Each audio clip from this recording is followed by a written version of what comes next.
আর সারা ক্লাসে যায়নি। আর এরকম ভর দুপুরে তোমার মেয়ে ঘুমাচ্ছে কেন? ও তো কলেজে গিয়েছিল, শরীরটা ভালো লাগছে না তাই বাসায় চলে আসছে। তুমি চিৎকার করছো কেন বলো তো? এই তোমার জন্য তোমার মেয়ের এই অবস্থা। ডাকো তোমার মেয়েকে, ডাকো। এই যা তো, ওকে ডেকে তোল। মা তাহলে ওয়াইফাই সুইচ অফ করি। ঘুমের মধ্যেও? দাঁড়াও দেখাচ্ছি। এই রাতুল, মার খাবি কিন্তু। রাতুল, রাতুল, আবার ওয়াইফাই অফ করছস, মার খাবি কিন্তু। না, এভাবে একটা মানুষ মানুষ থাকতে পারে না। কিছু একটা না করলে তো আমার একটা কিছু করতেই হবে, তা না হলে কিন্তু। তাহলে কি আপু বন মানুষ বনে চলে যাবে? সাথে থাকলে 7 বারে কোকা কোলা।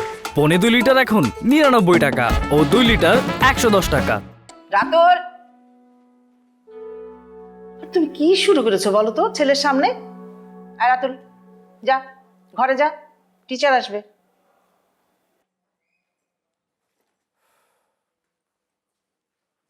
ডাকো তোমার মেয়েকে, ডাকো। ডাকতে হবে না, তোমার মেয়েই আমাকে ফোন করেছে। এই যে তোমার মেয়ের এসব কীর্তিকলাপ দেখতে দেখতে ছেলেটাও 2 দিন পর নষ্ট হয়ে যাবে। শোনো, মঞ্জুকে আমি বলে দিয়েছি ওরা শুক্রবার সারাকে দেখতে আসবে।